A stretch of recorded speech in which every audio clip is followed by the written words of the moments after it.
Nuestros hijos están aprendiendo sobre sexo. La pregunta es, ¿quién les está enseñando?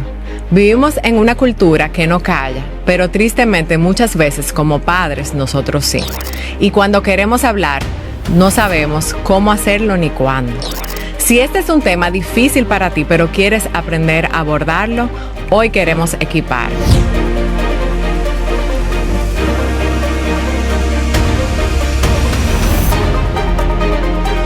Bienvenidos a un nuevo episodio de Contracultura. En el día de hoy tengo a la licenciada Karen Ovalles conmigo para hablar de este tema tan importante. Karen, bienvenida. Hola, Nicole. ¿Cómo estás? Muy bien, gracias al Señor. Para nosotros es buenísimo tenerte por aquí. La verdad es que eres un miembro activo de Contracultura, aunque no habías podido participar todavía del podcast. Sí, es un privilegio. Pero hoy tenemos este tema que yo sé que eres la persona indicada para ayudarnos a navegarlo. Para aquellos que no te conocen, cuéntanos un poco sobre ti.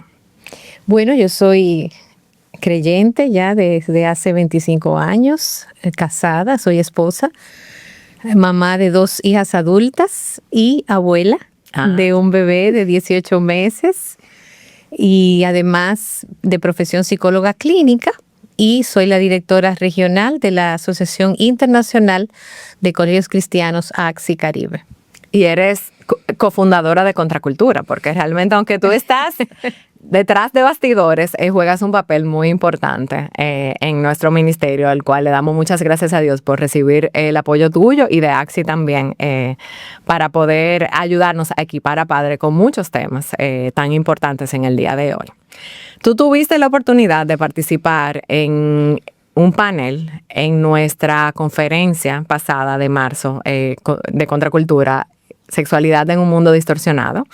Para aquellas personas que no pudieron participar, les animamos a buscarlas en nuestro canal de YouTube, donde hablaste de cómo hablar con nuestros hijos sobre el sexo. Obviamente fue un tiempo súper especial porque no solamente participaste tú, sino que participó también el doctor Fuertes y el pastor Joan Veloz. Y animamos a todos a buscarlo porque trajo perspectivas muy interesantes acerca de este tema. Pero obviamente el tiempo nunca da. Y hemos querido hacer este programa para abordar ciertas preguntas que tal vez estuvieron en la mente de muchos padres, pero nunca se respondieron. Entonces, para eso te tenemos aquí en el día de hoy, para responder tal vez preguntas prácticas que nosotros como padres tenemos para hablar con nuestros hijos acerca del tema de la sexualidad, el cual yo creo que es uno de los temas más difíciles que como padre nos toca abordar. Y quiero empezar con esa pregunta. ¿Por qué tú entiendes que es un tema tan difícil que nosotros como padres muchas veces rehuimos o evadimos o no lo enfrentamos como realmente deberíamos hacerlo? Bueno, yo creo que hay una intención genuina de proteger a nuestros hijos. Cuando los padres no tienden a hablar fácilmente del tema, yo creo que hay un deseo de no quizás abrir temas que ellos no están listos, de no saber cómo manejarlo. Hay una intención de proteger. Creo que influye la cosmovisión de los padres acerca del sexo. Los padres que han crecido y su mente no ha sido renovada en cuanto a la sexualidad como un diseño de Dios, pues mantiene esos prejuicios de que es algo feo, es algo que corrompe, que algunos han tenido experiencias traumáticas en su sexualidad, en su propia sexualidad, y todo eso se combina a la hora de poder educar sexualmente a sus hijos. Y finalmente, la falta de herramientas y la falta de conocimiento, sobre todo bíblico. ¿Cuál es la mente de Dios acerca de la sexualidad? Cuando los padres jóvenes aprenden sobre esto, investigan, leen y es renovado su entendimiento, la cosa cambia. Es interesante que comentes eso porque como madre, que me tocó hacerlo con mis hijos, con mis hijas, definitivamente es un tema que uno le huye. Y yo creo que tiene mucho que ver con esa idea que uno tiene en la mente que tal vez uno arrastra. Tal vez la generación de nosotros no tuvimos padres que nos hablaron de eso, correcto, que nos instruyeron. Uno trae unos lentes, lo cual nuestros hijos no tienen, porque uno tiene una serie de informaciones que probablemente en su mente no están. ¿Por qué es tan importante como padre que nosotros asumamos ese rol a pesar de todas esos temores, esas dificultades, para ser las voces primarias que eduquen a nuestros hijos en esta área? Porque realmente a veces nosotros pensamos que cuando guardamos silencio es como no van a recibir la información, pero nosotros tenemos un peligro específico hoy en día. Entonces, háblanos un poco de eso. Así es, Nicole. Y me llama la atención que nosotros, consideremos otras personas para hablar de sexualidad a nuestros hijos, cuando en toda la educación Dios ha delegado a los padres. Los padres somos los primeros educadores en todos los sentidos, y la sexualidad es parte de la educación, es parte integral de la formación de un niño. No podemos ver la sexualidad como un ente paralelo. Nosotros determinamos la disciplina, los límites, el proceso académico, la alimentación, la higiene y la sexualidad. Entonces debe ser algo muy natural el pensar que en algún momento yo voy a empezar a enseñar a mis hijos, a instruirlos acerca de su cuerpo. La sexualidad no empieza con la charla, ni empieza en preadolescencia, ni empieza cuando el niño pregunta. Empieza desde que nace, con el vínculo de los padres, y eso lo hemos dicho, y sobre todo cómo el papá interactúa con el cuerpo del niño desde muy bebé y cómo permite que el niño interactúe con el cuerpo de sus padres. Eso es educación sexual, y podemos hablar de múltiples ejemplos, pero definitivamente tanto los que son padres de adolescentes en este momento, este es el tiempo, como los que tienen un bebé de 18 meses, este es el tiempo. La sexualidad es un continuo que va durante todo el periodo de educación y formación de los niños. Y eso es necesario entenderlo. Sí, definitivamente. Muchas veces nosotros tendemos a verlo como la conversación. Y nosotros en un momento creo que hicimos una publicación en las redes acerca de eso. O sea, no es una única conversación. Correcto. Es el cúmulo de muchas conversaciones pequeñas que van como construyendo esa base y van como permeando en ella esta idea. Algo que tú comentaste que quiero como retomar un poco es el tema del mensaje. Porque tristemente nosotros tenemos un mensaje de la sexualidad muy permeado por el mundo. Y muchas veces eso es lo que nosotros sin quererlo como traspasamos a nuestros hijos, porque es como los límites. No haga esto, no. Pero nosotros a veces tenemos esa actitud como reactiva y no formar positivamente. Entonces, ¿por qué es tan importante esos primeros mensajes positivos? O sea, en vez de nosotros esperar y ir como con la corriente, ¿por qué es tan importante como dar esos mensajes positivos primeros como padres? Claro, y te voy a dar ejemplos para esto, porque la verdad es que es más hermoso de lo que pensamos. ¿En qué sentido?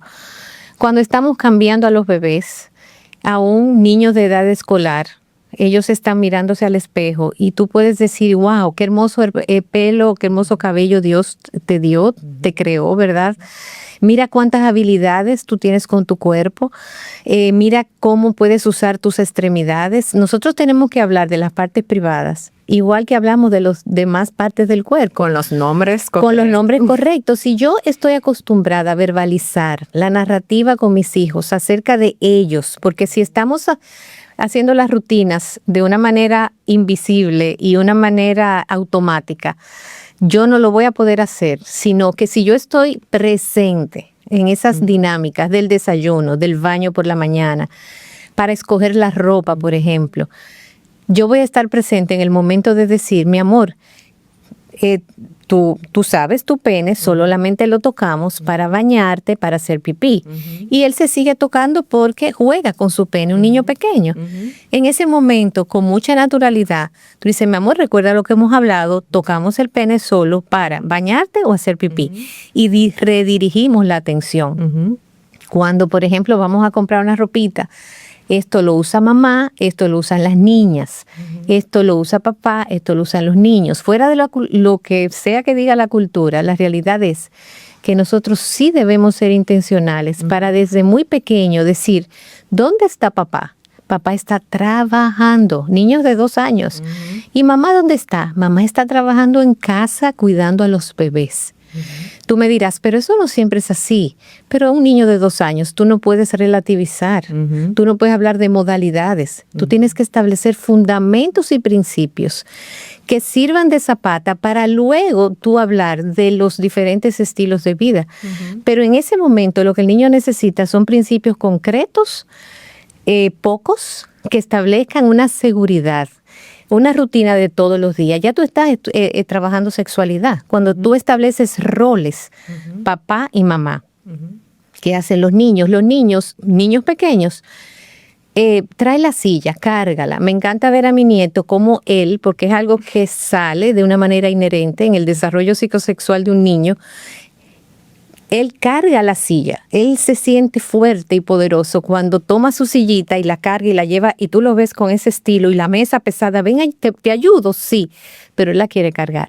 Entonces, qué bueno es poder acompañar, observar y reforzar esas actitudes masculinas en los varoncitos que se dan desde muy temprana edad. Entonces tú me dirás, bueno, pero tú no estás hablando de sexualidad. Eso es sexualidad, porque en un momento determinado, entonces tú vas a aprovechar un momento en casa y vas a decir, besitos, papá y mamá solo se dan besitos en la boca. Cuando tú seas grande, tú vas a tener una esposa del tamaño de mamá, que a la que tú también le vas a dar besito en la boca. Y al varón por igual, a la hembra por igual. Eso llamamos promesa de futuro. Cuando un niño pequeño quiere interpretar los papeles de papá y mamá, de repente se mete en el medio, quiere dormir con los padres, hay que hablarles algún día. Tú vas a dormir con tu esposo y vas a estar solito con tu esposa en tu cama y nadie más va a poder estar. Y a ella tú la vas a poder abrazar de la manera como tú no abrazas a nadie más. Entonces, creando esa narrativa de intimidad, de privacidad, de límites, de espacios exclusivos y privilegiados para los adultos, se hace muchísimo más fácil después hablar del coito, por ejemplo. Porque inicialmente uno está dando el fundamento del género, mujer y hombre, y también del matrimonio. O sea, uno está sembrando esas zapatas al hacer eso, que parece como tal vez tonto o como no, con poca importancia, pero en realidad tiene una importancia muy grande, como tú has dicho. Y por eso es tan importante los espacios, Nicole. Los espacios, quizá un niño tal vez de año y medio, tú dices, bueno, está siempre esa pregunta típica del baño. Un niño todavía de 1 año y medio no está tan sensible y tan observador, pero a partir de los 2 años, un niño está, desde antes, es un científico. Está mirando a tu alrededor, está percibiendo todo, los olores, los colores, las formas, el mundo. Pero esa misma sensibilidad la va a tener para el cuerpo humano. Entonces, exponer a un niño pequeño al cuerpo humano en sus dimensiones, desde su perspectiva pequeña, puede ser un impacto que no es necesario en ese momento. ¿Tú ves? O sea, no es necesario exponer a imágenes. Tengo padres, porque hay de todo, ¿verdad? Hay modalidades. Hay padres muy ansiosos y rígidos que están permanentemente a la caza de situaciones donde tiene que proteger al niño y que el niño no vea, no escuche.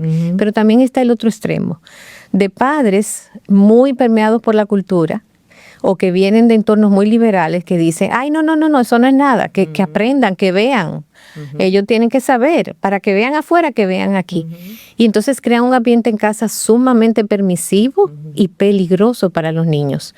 Porque de nuevo, exponer a un niño, a un material, a un contenido, a palabras, imágenes, fuera de su contexto y de su desarrollo, es abuso infantil.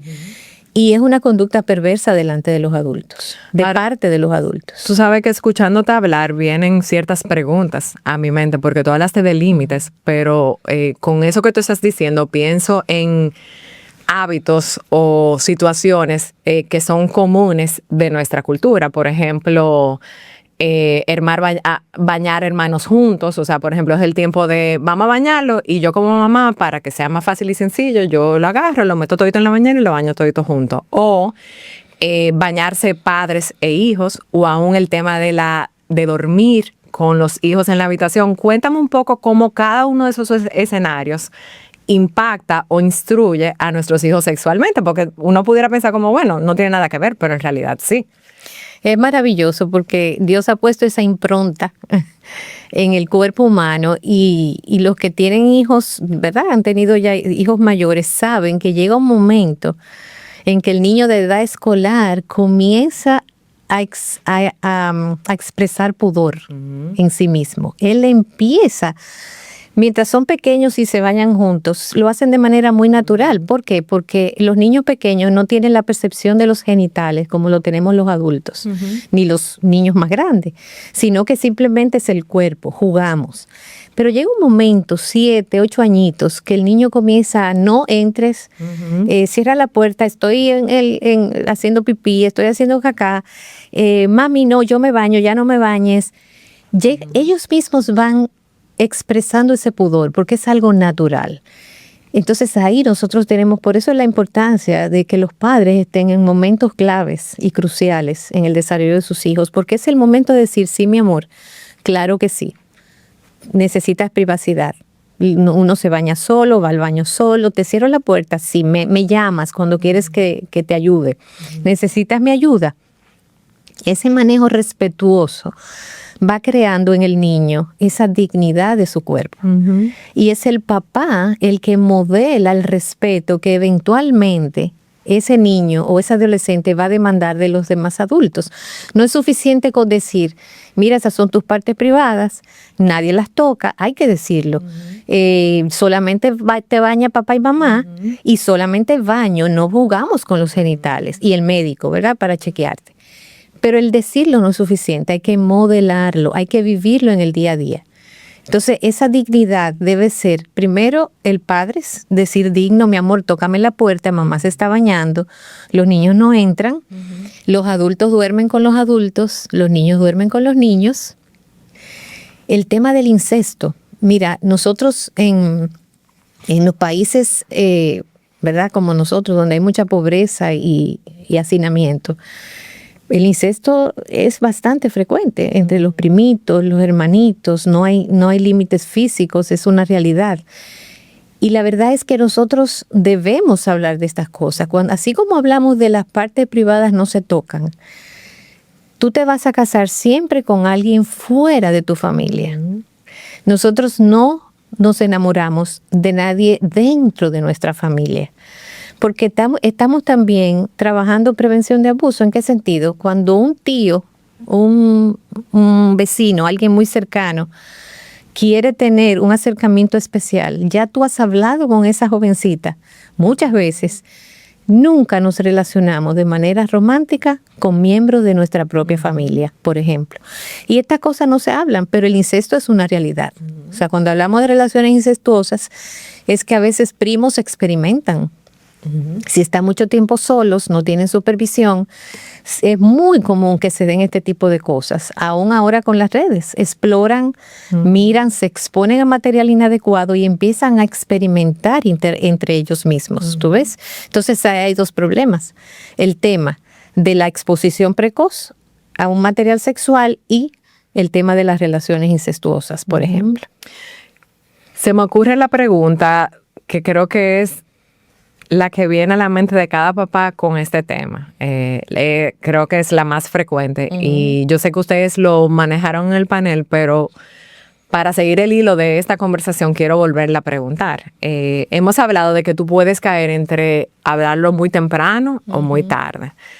¿Cuál es la edad, más o menos, recomendable en la que uno debería tener esa conversación formal con ellos, con nuestros hijos del sexo? Mira, lo que no cambia son los principios, ¿verdad? Y los principios de desarrollo psicosexual. Pero la comunicación, la información de esto va a variar de la familia, del niño y de los padres. Por ejemplo, no todos los niños están listos a una determinada edad. Tuve niños muy precoces y niños muy inocentes a los 8 o 9 años, pero tuve niños ya de 6 o 7 años que empiezan a indagar y a preguntar. Entonces, Los padres tienen que ser expertos en sus hijos. Yo con este niño necesito hablar rápidamente. Lo veo demasiado curioso, demasiado expuesto. Está buscando, está preguntando, es muy observador. Entonces, no podemos decir una edad. Sin embargo, si hay una premisa, es que debemos ser nosotros antes que la escuela. O la cultura. Y la cultura, pero vamos a decir que acabo de conversar con una mamá que me dice, mira, lamentablemente yo hablé después que la escuela habló. Sí. Y cuando yo vine a intervenir, él sabía mucho más cosas porque la escuela ya lo había presentado. No fue mal, la escuela hizo su trabajo, pero es tan importante que los niños, y siempre me acuerdo de profe Aide, de nuestro curso Pastoreando el Corazón de tu Hijo, ella siempre dice, nos hace la anécdota a los padres, de que ella y su esposo hablaron. No recuerdo la edad, pero antes de que la escuela enseñara, pienso que quizás 8, 9 años, hasta antes en este tiempo. Y cuando vinieron de la clase y contaron a ellos, sus padres, ellos le dijeron, ¿y qué tal les fue? Le dice, bueno, ustedes no nos dijeron nada nuevo y realmente podemos confiar en ustedes. Todo lo que nos dijeron, así fue. Y es tan hermoso que ellos estén en medio de sus amiguitos y digan, ya mi papá me habló de eso. Mi papá, ya yo lo sé, se sienten hasta seguros. Sí, porque al final es un tema relacional. En el sentido de que uno tiene que ir construyendo esa relación también para que ellos se sientan en la libertad de hablar con uno, de cualquier tema. Y creo que a veces eso es algo que nosotros como padres perdemos de vista. Si al final mi hijo le dijo otro, ellos vienen y me explican o me preguntan, ellos pudieran pensar, pero ¿y por qué mi mamá o mi papá no me hablan de esto? O sea, se convierte en un tema, en un territorio donde tal vez no podemos entrar y realmente es lo opuesto a lo que uno quiere lograr con sus hijos. O sea, uno quiere lograr que uno sea la fuente primaria en una época donde no es que las preguntas no estén, es que si tengo la pregunta, yo voy a Google, voy a ChatGPT, voy al influencer y voy a buscar las respuestas. Entonces uno en ese sentido tiene que ser como un poco más proactivo y no esperar. Y contestando tu pregunta más concretamente, podemos aprovechar oportunidades. Una mamá embarazada, por ejemplo, un niño de 6, 7 años, tú puedes preguntarle, si no es su hermanito, otra mamá, tía tiene un bebé en la barriga. ¿Tú sabes cómo llegó ese bebé a la barriga de mamá? Ya tú puedes ir inclusive como rastreando a ver dónde está la mente de tu niño. ¿Tú sabes cómo llegó ese bebé? ¿Y fue la mamá solamente? No. Un bebé siempre es creado, ¿verdad? Procreado por un papá y una mamá, aunque esté solamente en la barriguita de mamá. Y ya tú te vas por ahí, tú pones el tema. Hay una imagen, una película, algo que se escapó y de repente la vimos todos. Tú paras y dices, ¿tú sabes qué pasó ahí? ¿Qué estaba pasando ahí? Cuéntame, ¿qué tú crees que estaba pasando? Son múltiples oportunidades para decir, ellos se están besando. ¿Y por qué? ¿Quiénes se besan? Y 2 hombres se pueden besar. Vamos a hablar de esto. Y eso puede ser a cualquier edad. Sí. Porque, como te digo, cambia tanto el contexto, el barrio donde vivan, la escuela donde estén, el tipo de adultos con que acuérdate que somos familias extendidas. No solo están los padres. En la educación de los niños intervienen los tíos, las tías, los primos, los cuñados, las abuelas, los vecinos, todo el mundo se involucra. Y pueden recibir introducción. Es muy típico los primitos o los amiguitos que vienen y lo introducen. Entonces, eso también hay que estar pendiente. Mi amor, cuando alguien te hable de esto, de lo que hace un hombre y una mujer para tener un bebé, o de algo que se llama sexo, inmediatamente ven y pregúntame, porque yo estoy muy preparado y preparada para hablar sobre este tema. Algo importante, el padre. Necesitamos involucrar los hombres, aún las mamás que están criando sin un padre presente, necesitan buscar figuras significativas masculinas, sobre todo para los varoncitos. ¿Que una mamá puede? Sí puede, por supuesto que sí. Pero sería interesante que una mamá le diga, mira mi amor, yo nunca fui varoncito, yo soy hembra, yo fui niña, yo quisiera que tú hablaras con papá o con el pastor o con el tío tal, porque ellos fueron varoncitos igual que tú y te pueden ayudar más. Y tratar de que haya una figura masculina que pueda instruir y pueda hablar con naturalidad de estas cosas, de esas primeras erecciones, de los sueños húmedos, del toque de genitales mientras se bañan. No es fácil, pero tampoco es tan difícil. No, yo me río porque esas son de las conversaciones que uno tiene que tener como su cara neutra. Sí. No pasa nada. Ellos me están preguntando cómo se prende el horno, cómo, no sé, como que uno tiene que ir creando esa habilidad porque definitivamente tiene que convertirse en una conversación natural o en muchas conversaciones naturales. Yo escuché a un autor una vez que decía que si tu hijo se recuerda la primera vez que tuvo como la conversación de la sexualidad de sexo contigo, era porque era muy tarde. Sí. Y él no lo decía porque es un momento que ya después de ahí no se puede hablar, sino que él decía que eso tiene que ser parte tan natural de la familia, de las conversaciones que se tienen, que el niño tiene que en su mente decir, siempre hemos hablado de eso. Y esa era como la idea que quería transmitir con eso. Claro.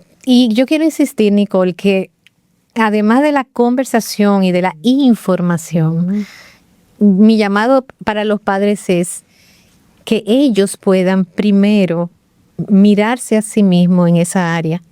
Yo fui de la que di charla muy tarde, que sí se acuerda, me dice, mami, me acuerdo cuando tú me diste la charla. Pero yo no era creyente y yo estaba muy aprensiva con los riesgos que había en el mundo. Entonces, creo que manejé esto con mucha rigidez en muchos momentos, a pesar de ser psicóloga. ¿Por qué? Porque no es cuestión de información, es cuestión del ser. ¿Qué hay en ti? ¿Cuál es tu visión de las cosas? ¿Cuál es tu cosmovisión de la sexualidad? ¿Cuáles son tus temores? ¿Cuáles son tus propias vivencias en la edad de tus hijos? Uno de manera natural trae a la mente, yo estoy como abuela ahora y es inevitable, yo estoy reeditando mi maternidad, estoy recordando muchos momentos de crianza de mis hijas ahora con mi nieto y eso pasa en todas las etapas de vida y eso va a pasar con la sexualidad. Entonces los padres reeditan su propia experiencia en el área sexual cuando están educando a sus hijos. Entonces es bueno mirarse, es una cuestión de adentro hacia afuera, no de afuera hacia adentro. Sí. No, es que para poder uno también traspasar una cosmovisión bíblica, yo tengo que abrazarla, entenderla, asumirla, vivirla, ser redimido si tengo un pasado muy distinto a lo que enseña la palabra. Pero yo creo que eso influye mucho porque cambia un poco cuando uno logra entender que el sexo es bueno, es diseño de Dios, que es bueno, que es placentero. Eso cambia la visión en cómo tú le enseñas, porque al final no es, eso es malo, eso es sucio, no lo haga, no qué sé yo qué, va a quedar embarazada. O sea, como que aún el mismo enfoque que uno da, que viene por el mundo en el cual uno vive, que definitivamente está corrompido y corrompe el sexo, ayuda a nuestros hijos como a insertar cosas positivas. O sea, eso es buenísimo, claro, pero en su tiempo, en sus límites, de la forma en que Dios lo diseñó y no simplemente como ser reactivo a las ideas del mundo. Creo que eso es algo como que uno tiene que tener muy pendiente, porque al final tú estás enseñando la palabra de Dios, algo bueno. Y su diseño. Su diseño, algo que él hizo, y obviamente en las mismas escrituras cuando uno lee, uno ve pecados de inmoralidad sexual y eso es parte de la conversación porque al final el hombre daña lo que Dios hizo bueno. Así es. Y es importante que nuestros hijos entiendan eso porque a veces uno cae como en el otro extremo y dice como, pone en la mente del niño como que eso es algo malo. Pero entonces de repente el niño se toca y siente algo bueno. Entonces hay como una incompatibilidad entre aquello que mi mamá y mi papá me están diciendo que no me toque porque eso es malo, pero yo siento algo bueno. Correcto. Pero entonces, ¿cómo yo navego ese sentimiento en ese momento? Porque cuando es un niño tú puedes redirigir, pero ya cuando, por ejemplo, es un adolescente es diferente. Y ahora se me ocurre la pregunta, ¿cómo uno navega eso? O sea, mira, interesante, porque recientemente hablé con una mamá de un joven de 14 años, 15 años, que me decía, mira, ya yo me doy cuenta que mi hijo se está tocando. ¿Cómo? Bueno, me doy cuenta en el baño, a cada rato quiere ir al baño, por el tiempo. Yo lo conozco y él es bastante abierto conmigo. Y mira, tú sabes qué yo hago, le hablo claramente. Ella dice, yo le digo, mira, acuérdate, ya tú eres un hombre, ya tú tienes erecciones, claro, ella usa la palabra más popular.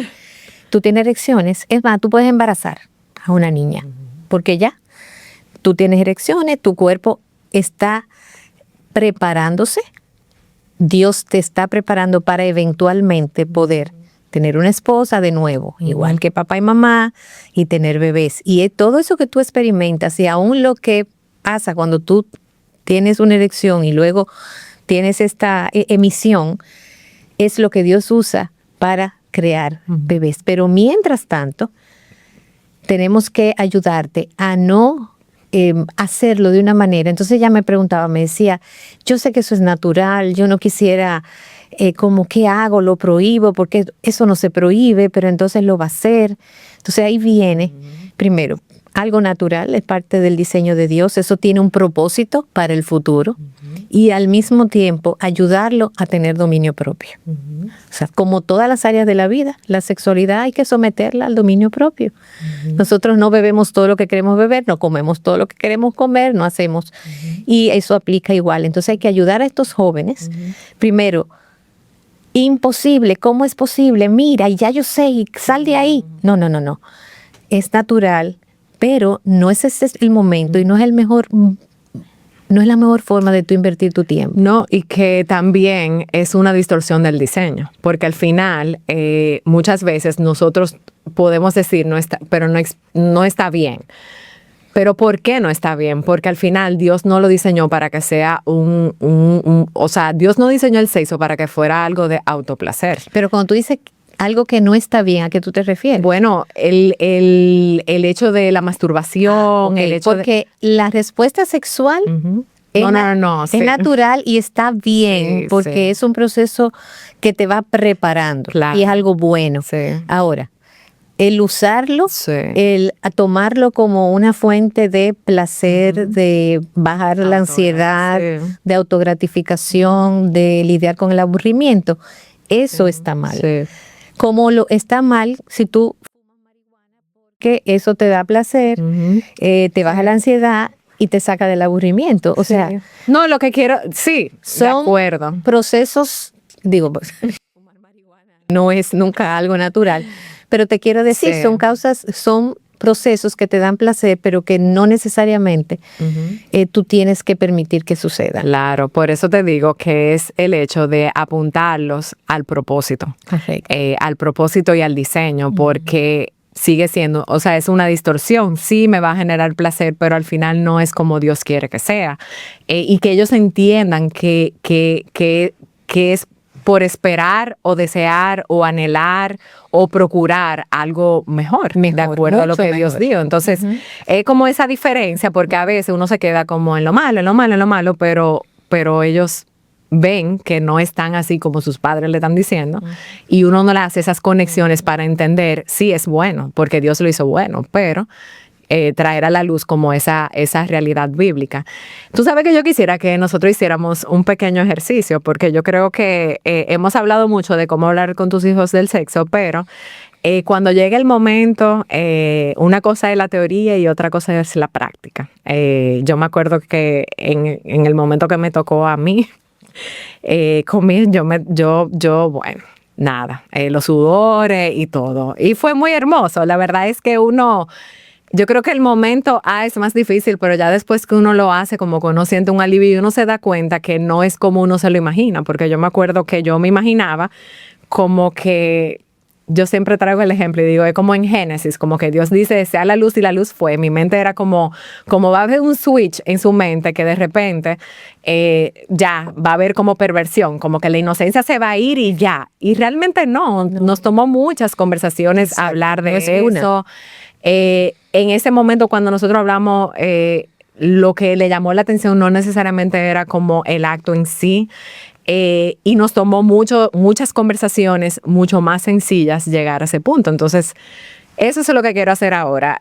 Cómo nosotros hablamos con nuestros hijos de sexo a través de los años. Por ejemplo, viene mi hijo de 5 años y me dice, mamá, ¿de dónde vienen los bebés? ¿Qué respuesta que sea veraz yo le puedo dar sin dar toda la información en ese momento? Porque tal vez no es el momento de yo darlo todo. Dios ha diseñado que los bebés se hacen con 2 semillitas, la semillita de papá y la semillita de mamá. Cuando esas 2 semillitas se unen, crea un bebé hermoso que se va creciendo y va desarrollándose y se pone como tú, un niño de 5 años. ¿Qué te parece? Tú mismo viniste de la semillita de papi y la semillita de mami, que se amaron tanto, tanto, tanto, que mira lo que pasó. Tú naciste. ¡Qué maravilla! Algo así. Excelente. No, tú no tienes más reciente que yo. Tú deberías dar el... No, yo voy a aportar. Es interesante porque definitivamente un niño de 5 años, tú le dices así y te dice, ay, sí, qué bien, y se va. Pero tal vez más adelante, tal vez 7 años, o viene y te puede hacer la misma pregunta, tú le puedes hacer esa misma explicación, pero de repente te va a preguntar, Pero ¿cómo llega la semillita de papá a... ¿Cómo se juntan o cómo llegan? Entonces ya ahí uno debe ir escalando, como una escala. ¿Cómo tú escalas entonces a eso? Claro que sí. Dios ha diseñado, siempre el mismo principio, sí. Dios ha diseñado que el cuerpo de la mamá y el papá se unan de una forma muy especial. Papá y mamá se unen y sienten mucho placer, les encanta estar pegaditos y el pene del papá entra a la vagina o a la vulva de mamá y deposita su semillita en el cuerpo de mamá. Y en esa barriga, tú lo has visto en la tía fulana, tú has visto en tu hermanito, primero empieza chiquitito, esas 2 semillitas se unen y ese huevito va creciendo en la barriguita de mamá. ¡Qué guácala! ¡Ay, qué horrible! ¡Ah, coché! Eso es hermoso y siempre, siempre debe ocurrir entre un esposo y una esposa dentro del matrimonio. Y 2 personas que se amen y también que se deseen. Eso es algo que los 2 desean hacer. Es algo que Dios ha puesto en papá y en mamá. Tú lo ves cuando papá me abraza y yo lo abrazo, o cuando y ya un niño un poquito más grande, inclusive preadolescente, tú no ves cuando papi y mami se trancan y cierran la puerta y no quieren ser interrumpidos. Ay, bueno, nosotros nos abrazamos y estamos muy pegaditos y no queremos que ustedes estén. ¿Por qué? Porque eso normaliza de que mi papá y mi mamá hacen algo que es muy bueno. Ahora, no es lo mismo cuando tú veas por ahí. Hay niños y hay niñas y adolescentes que, adivina qué, sus padres no son lo suficientemente cuidadosos. Eso yo te iba a preguntar. Y entonces ven el sexo, entre comillas, en una película o en una revista, en una fotografía, y tú sabes que eso no es de verdad. Eso no es mentira, eso es algo que es montado como si fuera una película. Y muchas de las cosas que se ven en eso son irreales y son malas. Eso sí son malas. ¿Por qué? Porque no se aman, no tienen el deseo de estar uno con el otro, no son casados, no hay un matrimonio, pero además probablemente uno de ellos está siendo dañado, se le está haciendo daño a alguna de esas personas, aunque parezcan que están muy felices, es mentira.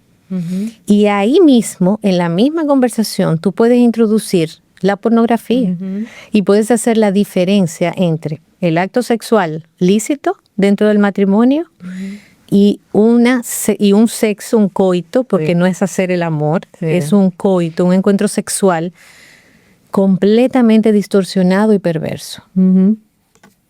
Sí, yo, ahora que tú mencionas eso, me acuerdo que definitivamente uno tiene que estar preparado para tener esas conversaciones, porque pueden venir a cualquier edad. Y yo creo que en parte, tal vez tú hablaste o diste la explicación clara del sexo en una edad, porque nosotros hablamos como de 7 años, y puede ser un poco más allá.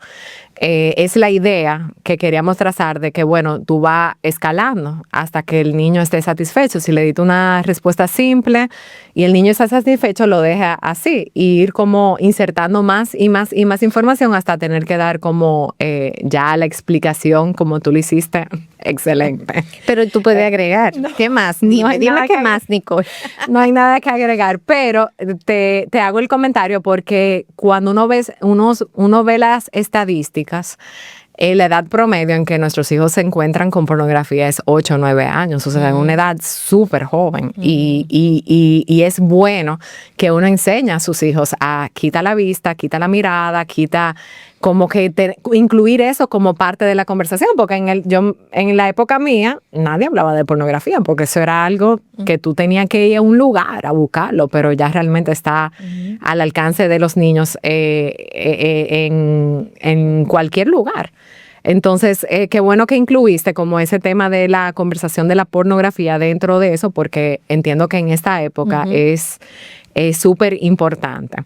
Mientras tú hablabas, me venía la pregunta, y yo creo que eso es un temor que como padres todos nosotros siempre tenemos de ¿qué hacemos si uno de nuestros hijos en algún momento nos agarra en el acto sexual? O sea, yo creo que es una pregunta que a muchos le ha pasado, a otros no le ha pasado, pero siempre está ahí en su mente como con esa preocupación. Entonces, ¿cómo tú navegas eso con tus hijos? Claro. ¿Qué tú le dices? ¿Qué tú respondes? ¿Qué tú haces? Depende de la edad, evidentemente. Pero no tiene que ser una experiencia traumática. ¿Por qué? Porque si eso pasa, yo creo que hay que explicar al niño, mira, si es un niño más grandecito, mira de lo que hemos hablado, ¿te acuerdas de lo que tú y yo hemos hablado? Eso fue lo que tú viste. Viste que papá y mamá se aman, se tocan de una manera especial, se abrazan y sienten mucho placer y deleite estando uno con el otro. Depende también de lo que lleguen a ver, porque a veces si son niños pequeños y ven un acto sexual, pueden interpretar que hay cierta violencia, entre comillas. ¿Por qué? Porque pueden ver que el papá está, por ejemplo, agrediendo a mamá o haciendo algo malo o viceversa. Entonces ahí también hay que ponerlo en palabras. Mira, lo que tuviste, en realidad, mamá se siente muy bien y muy cómoda con lo que papá estaba haciendo. O papá se siente muy bien y muy cómoda con lo que estaba haciendo. Es poner en palabras. Suena simple, pero es poderoso, porque al final lo que tú no verbalizas, el niño crea una fantasía interna. Él va a buscar sus propias explicaciones. Por eso, de nuevo, es tan importante que los padres estén en los momentos cruciales, estén disponibles emocionalmente y estén alertas, con los ojos abiertos, conscientes. Porque esa conciencia, si estamos muy distraídos en 1000 temas, no vamos a tener la sabiduría, el momento justo para intervenir. Y esa intervención baja la ansiedad, tranquiliza al niño, y el niño, ¿qué hace? Dice, bueno, ya hay una explicación, hay que nombrar las cosas. Tan pronto nosotros nombramos las cosas, se despeja todo. Y el niño se está tranquilo. Si vuelve otra vez al otro día o al otro día y lo menciona, tú sigues verbalizando. No me hable de eso ya, olvídate de eso, tú no viste nada. No podemos evadir la experiencia. Y ahí tú te das cuenta si realmente fue una experiencia traumática o no. Y puede ser que al otro día el niño esté insistiendo en tocar la puerta de nuevo. No vayas a decir, acuérdate que ya, vete a tu cama, papá y mamá están solos. No, porque ya hubo una experiencia. ¿Qué tú haces? Abres la puerta, lo acoges, aquí está papi y mami, te abrazo, te beso, yo te acompaño a tu habitación. Vuelve otra vez, el mismo proceso. Porque probablemente él esté asegurándose de que ahí no está pasando algo malo y de que mi papá no le está haciendo daño a mamá. Entonces, eso de nuevo, hay que ir a quien ¿cómo se dice? Marca la pauta. Muchas veces es el mismo niño. Tenemos que entender que el niño tiene un diseño para su desarrollo en todos los aspectos y que el adulto tiene la responsabilidad dada por Dios de crear las condiciones para que ese desarrollo se dé de manera saludable e idónea. Entonces, un adulto ausente, un adulto simple. Un adulto mal informado, distraído, no va a hacer bien su trabajo, Nicole. Y entonces, en esos espacios vacíos, en la mente y el corazón del niño es que va a entrar todo lo demás. ¿Tú ves?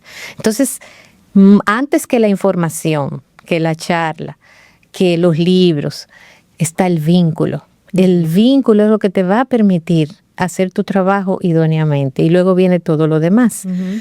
Esa era la pregunta, ¿verdad? Sí. El tema de qué hacer. Y eso pueden pasar muchas cosas. Sí. Pueden ver hasta a otros. Pueden ver situaciones, imágenes. Y siempre un poco es el mismo principio.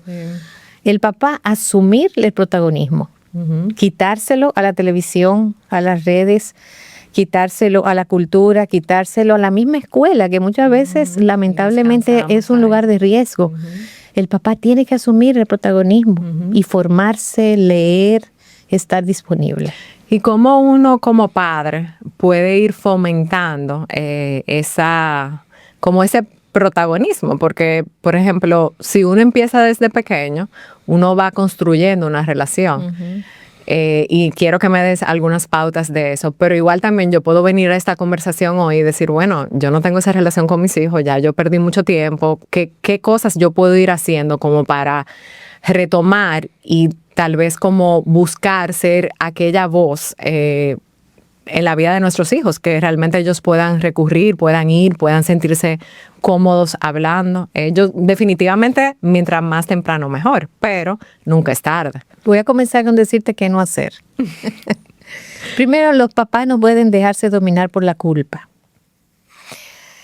A veces la culpa de haber perdido el tiempo, de haber permitido que cosas pasaran en casa, esa culpa los paraliza y los invisibiliza. Y dice, bueno, ya yo no tengo moral o no tengo el derecho ya con mis hijos porque no hice lo que tenía que hacer o les hice daño de alguna manera. Yo creo que ese es el momento justo para que este papá busque de Cristo, que pueda venir y buscar el perdón de Dios, confesar su desobediencia, ¿verdad? Con esta autoridad delegada que Dios le dio y que no lo supo usar. Y luego de venir a cuentas con el Señor y de creerle a Dios cuando lo dice que sus pecados son perdonados y que Él es una nueva criatura y que en Cristo siempre hay esperanza, entonces con esa renovación espiritual venir con tus hijos y hablar la verdad, decir, mira, yo me he sentido culpable, yo te pido perdón, yo reconozco que no estuve ahí, que permití que cosas pasaran, que no te protegí, yo quiero pedirte perdón por esto. Yo no tengo la expectativa de ser tu mejor amigo ni que ser tu confidente en este momento, pero yo quiero que tú sepas que ya Dios me perdonó y que yo estoy aquí. Y que yo estoy orando al Señor y estoy leyendo y aprendiendo porque yo quiero estar a tu lado. Yo estoy aquí disponible, listo para ti. No culpabilicemos a los muchachos, ¿cómo se dice? Cuando esos prejuicios tan fuertes, nosotros a los jóvenes, nuestros prejuicios los arropamos, en vez de mirarlos a ellos y ver cómo piensan y cómo sienten y sus dudas y sus temores, lo que hacemos es que proyectamos en ellos nuestros propios temores. Y hay que aprender a administrar eso, Nicole. Tenemos que tener dominio propio sobre nuestras emociones, las que sean.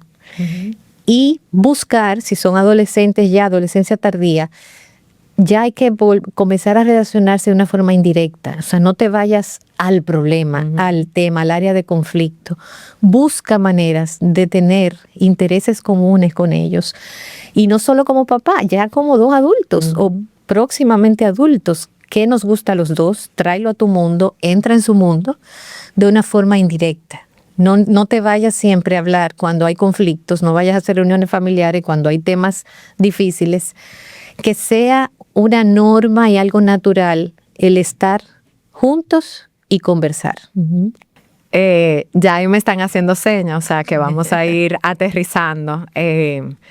Tengo preguntas con respecto a la confusión de nuestros hijos, porque yo sé que hay un momento en el desarrollo de ellos donde puede existir una confusión, pero no tal vez motivada, o sea, con un peso de preocupación. ¿Cómo se ve ese desarrollo en los niños y cuándo uno debería ver o cuándo uno debería preocuparse de que tal vez haya una confusión que va más allá de un desarrollo normal, por así decirlo? Tú dices en cuanto a la orientación sexual. Sí. Bien. El tema de la orientación sexual se remite a las figuras significativas femenina y masculina. Cuando uno de los padres falla en ser un modelo identificatorio bueno, saludable, el niño no completa su proceso de identidad de una manera sana y conforme al diseño. O sea, un niño aprende a ser niño y aprende a ser niña con los dos sexos, con papá y mamá. Se aprende a ser como mamá en el caso de la niña, pero también aprende a ser niña con el feedback que le da su papá como hombre. La afirmación. La afirmación como niña. Y eso es desde muy pequeña. Y eso se va construyendo y estructurando desde los primeros 5 años hasta después. En la adolescencia viene entonces un despertar sexual, pero que ese despertar sexual no nació a los 13 años. Ya estuvo estructurado desde los primeros 5, 6, 7 años.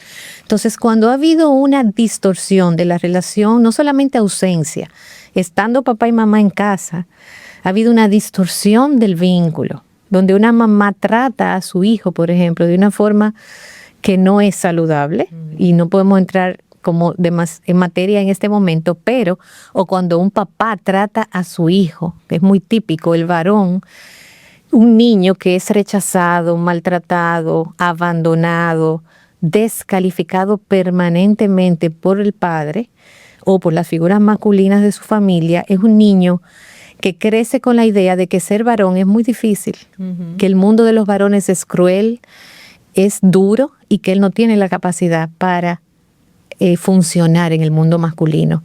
Entonces, eso es un factor. Y son niños que se crecen sintiéndose muy cómodos, muy aceptados y muy eficientes en el mundo femenino. Y adivina qué, yo me identifico con la figura femenina y comienzo a sentirme más seguro y pertenezco mejor al mundo femenino. El mundo masculino no entro ahí, no puedo por situaciones. ¿Esto quiere decir que vamos a justificar una distorsión, una confusión de la orientación? No. Lo que tenemos que hacer es ayudar a ese joven a entender primero, no a justificar, a entender su historia y sus dinámicas familiares y por qué el mundo masculino no es apetecible para él, porque él no anhela ser un varón, porque él no admira a los varones. Y que él comienza a entender este proceso, finalmente es una decisión. Aún él se siga sintiendo de esta manera y sea muy difícil para este varoncito poder asumir los códigos masculinos, al final es una decisión, no es una determinación. Y eso es lo importante. Sí, yo me venía la pregunta también, porque yo sé que, por ejemplo, hay una etapa donde un niño más pequeño, porque ya obviamente un adolescente es un poco diferente, pero un niño, por ejemplo, más pequeño pudiera, varón, jugar con la muñeca, o una niña pudiera, como que son situaciones que suceden y tal vez el padre no entiende que es parte de un desarrollo y pudiera preocuparse y decir, bueno, estos son como indicios y no necesariamente. Entonces es como traer un poco de luz en esos aspectos del día a día. O sea, ¿qué señales yo puedo ver desde pequeño como que debo de trabajar con eso, en fomentar su masculinidad, su feminidad en mis hijos? Hay formas de fomentarlo, pero déjame irme primero al principio. No todo el que ve pornografía se convierte en un perverso sexual. No todo el que fuma marihuana se convierte en adicto. No todo el que bebe es alcohólico. Entonces, no todo el que juega con muñecas va a tener un problema de orientación sexual. Tenemos que entender que estos son estructuras muy complejas, Nicole. No es un asunto que todo se enseña y yo miro y aprendo. No, hay un 2 más 2 son 4. No, hay un proceso interno, hay un mecanismo, hay un diseño de Dios que por nuestra naturaleza caída y por la distorsión del pecado, ese diseño maravilloso, esa impronta que Dios puso en el ser humano, no cumple su propósito porque el pecado la interfiere. En el caso de los niños, el pecado de los padres, el pecado de los abuelos y hasta la 4ª generación, ¿verdad?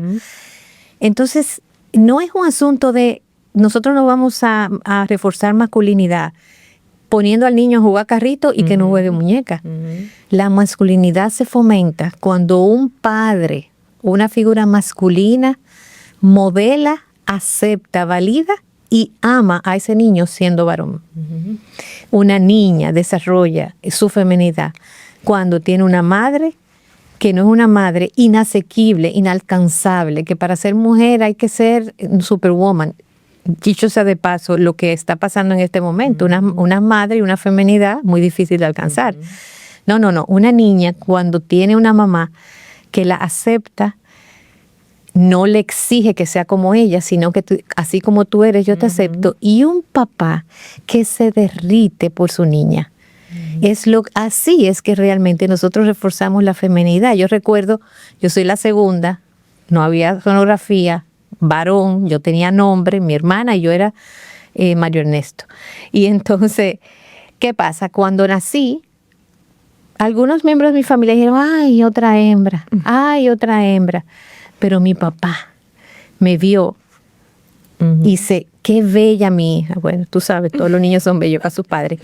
Y me cargó. Y yo digo que mi papá me salvó de no haber sido traumatizada porque esperando este varón, esa decepción. Pero yo tuve un papá que estaba vuelto loco con su niña. ¿Ves? Entonces, eso es lo que se necesita. Sí. Un papá y una mamá que amen a sus hijos, que los amen. Ya el tiempo se terminó. Pero quiero hacer esta última pregunta y es, ¿qué perseguimos? ¿O cuál es la meta que al final como padres nosotros debemos de procurar cuando hablamos con nuestros hijos del sexo? O sea, no lo que vemos ahora, sino la meta hacia la cual corremos. Tenemos que tomar la sexualidad mucho más allá de lo que tenemos aquí, de lo que está delante de nuestra vista. Nicole, tenemos que verla como un diseño de Dios, como hemos dicho, pero con un propósito hermoso. Nosotros fuimos creados imagen y semejanza de Dios y tenemos el gran privilegio de poder procrear. Y el sexo es el instrumento físico carnal para procrear, para poder hacer algo parecido a lo que Dios hizo en la creación. Entonces, es una forma también. El sexo nos dice quiénes somos. Varón y hembra nos creó, nuestra identidad humanamente hablando y luego nuestra identidad en Cristo. Y que no fue un diseño perfecto desde todo el punto de vista biológico, emocional, psicológico, espiritual, porque no somos potalitas repetidas. O sea, nos estamos complementando con alguien que es completamente diferente y que va a venir a planificar mi diseño y yo voy a planificar el diseño del otro. ¿Tú ves? Y eso no significa, eso no es solamente en el matrimonio. El tema del hombre-mujer es lo que hace que el mundo funcione de una forma, o debería funcionar, de una forma complementaria y completa. Entonces, hay que subir un poquito la mirada. Obviamente, para mí es muy fácil desde mi posición hablar de estas cosas ya. Y yo entiendo que no es fácil, Nicole. O sea, los padres es un desafío. Los padres jóvenes, yo creo que de todos los tiempos, en medio del día a día, de la crianza, del estrés, de la ansiedad, de los factores económicos, de los problemas conyugales. No es fácil, yo lo sé. Pero Dios... Ahí está Dios, su palabra, su gracia es suficiente. Amén. Y venir a cuenta a Dios. Nosotros, a ver, en el mundo dicen que lo que tú haces, la meditación, los ejercicios, a las 5 de la mañana, eso es verdad. Pero en nosotros, los creyentes, lo que tú haces en las primicias de tu día es lo que determina todo lo demás. Entonces yo animo que hablando de esto, mi consejo final o mi experiencia es que el tiempo más importante es ese tiempo con el Señor, en las primicias de nuestro día, porque Él nos organiza. Dios en esos tiempos, en su palabra y en la oración, nos organiza, nos restaura, renueva nuestro entendimiento. La palabra dice que Dios nos instruye hasta cuando dormimos. Entonces, no nos vayamos al mundo a lidiar con la crianza desprovistos, sin armas. Primero vamos a prepararnos espiritualmente y luego entonces salimos afuera. Y recordar que al final Dios nos da de su gracia. Nosotros tenemos, a pesar de nuestro pasado, nuestras luchas, nuestras debilidades, Claro todo sí. realmente en Cristo, nosotros tenemos las herramientas que necesitamos para poder no solamente instruir a nuestros hijos, sino ver nuestro matrimonio, nuestra sexualidad a la luz de su palabra. Y siempre viene a mi mente el hecho de, porque es como una idea tan contracultural de que con el sexo nosotros glorificamos a Dios. O sea, a veces uno piensa como que no, es solamente cuando vengo a la iglesia, cuando oro, pero realmente no, es un medio por el cual uno glorifica a Dios, pero uno tristemente muchas veces no lo ve así. Perdón, y tú decías en los medios de la gracia, su iglesia.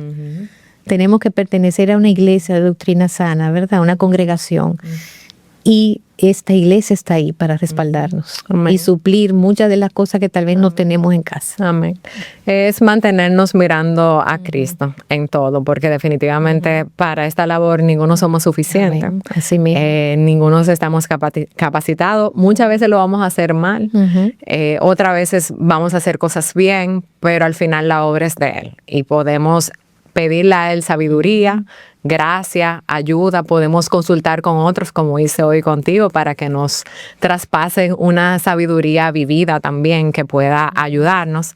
Y realmente ese es el propósito de este programa. La idea de este programa era darnos herramientas prácticas. Yo sé que ustedes tuvieron un panel excelente, el cual animo a cada uno de ustedes a ir y buscar, porque el tema es extremadamente amplio y tratamos de tocar temas que tal vez no se tocaron allá. O sea que la idea es que este podcast sea como un complemento de ese panel. Así que muchísimas gracias, Karen, de verdad. Esperemos que esta sea la primera de muchas y podamos invitarte a hablar de otros temas que sabemos que serían de mucha bendición a cada una de las personas que nos están escuchando. Así que muchas gracias por venir. Amén. A ustedes muchas gracias por estar con nosotros. Esperamos de verdad que este episodio sea de ayuda, de bendición para ustedes y puedan compartir con otros que entienden que pudieran recibir la ayuda que necesitan para poder hablar con sus hijos de este tema tan difícil, pero tan importante. Así que queremos una vez más contarles y comentarles que pueden ir a las grabaciones de las sesiones en la conferencia Contracultura, Sexualidad en un Mundo Distorsionado. Pueden buscarlas y escucharlas y esperamos que el tema de la sexualidad no nos dé tanto temor, sino que realmente podamos afrontarlo con la responsabilidad que Dios nos ha dado, con las herramientas que necesitamos, amparadas en su gracia y en su poder para poder ayudar a la próxima generación a ver su sexualidad como Dios la ve. Muchas gracias por estar con nosotros. Hasta la próxima.